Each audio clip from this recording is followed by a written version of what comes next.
evaluate the following limit. So we have 1 by x plus 1 by 2 ಮತ್ತು x plus 2.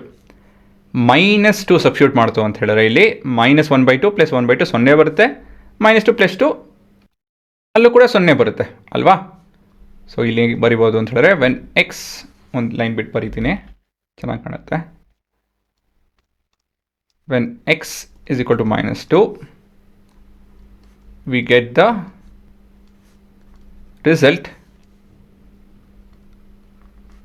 as 0 by 0. ಹೌದಲ್ವಾ.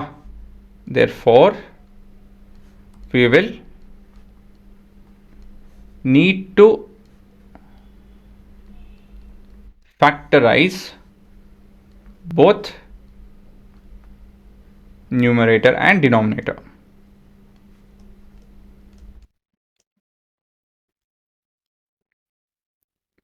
ಸರಿನಾ. So ಈಗ ಹೇಗೆ ಮಾಡೋದಿದ್ದೀನಾ, limit X tending to -2, ಇಲ್ಲಿ L C M X plus 2 divide by 2x ಆಗುತ್ತೆ. ಸರಿನಾ. ಮತ್ತು ಡಿನಾಮಿನೇಟ್ರಲ್ಲಿ X plus 2 ಇದೆ. ಸೊ ಇಲ್ಲಿ ನೋಡ್ಬೋದು we don't need to factorise ಹೇಳಬೇಕು ಅಂತ ಹೇಳಿದ್ರೆ, ಏನಕ್ಕೆ ಅಂತ ಹೇಳಿದ್ರೆ ಇವಾಗ ಇಲ್ಲಿ x plus 2 2x plus 2 plus x ಎರಡು ಕಟ್ ಹಾಕ್ಕೊಂಡು 1 ಬರುತ್ತೆ. ಸರಿ ತಾನೆ. ಸೊ ಇದು ಮತ್ತಿದು ಕಟ್ ಹಾಕೊಂಡು 1 ಬರುತ್ತೆ. ನಿಮ್ಗೆ ಕನ್ಫ್ಯೂಷನ್ ಆಗ್ತಿದೆ ಅಂತ ಹೇಳಿದ್ರೆ ಇಲ್ಲಿ ಬಿಡಿಸಿ ಹೇಳ್ತೀನಿ ನೋಡಿ. ಇಲ್ಲಿವಾಗ 2 plus X divide by 2x ಇದೆ. ಇದು ಮಲ್ಟಿಪ್ಲಿಕೇಶನ್ ಡಿವಿಷನ್ ಆಯಿತು ಅಂತ ಹೇಳಿದ್ರೆ 1 ಡಿವೈಡ್ ಬೈ ಎಕ್ಸ್ ಪ್ಲಸ್ 2ನ ನಾನು 2 ಪ್ಲಸ್ ಎಕ್ಸ್ ಅಂತ ಬರ್ಕೊತಾ ಇದ್ದೀನಿ. ಸೊ ಇಲ್ಲಿ ನೋಡ್ಬೋದು ಇವೆರಡು ಒಂದೇ ಪದ, ಒಂದು ನ್ಯೂಮರೇಟ್ರಲ್ಲಿದೆ, ಒಂದು ಡಿನಾಮಿನೇಟ್ರಲ್ಲಿದೆ.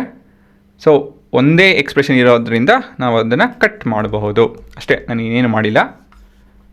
ಮತ್ತು ಮುಂದಿನ ಸ್ಟೆಪ್ಪು ಬರೆಯೋದು ಎಕ್ಸಾಮಲ್ಲಿ ಬೇಕಾಗಿಲ್ಲ, ಬಟ್ ನಿಮ್ಗೆ ಅರ್ಥ ಆಗಲ್ಲ ಅಂತ ಹೇಳಿದ್ರೆ ಬರ್ಕೊಳ್ಳಿ.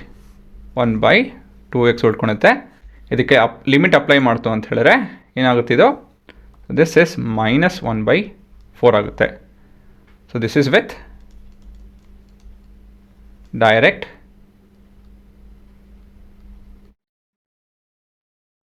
substitution.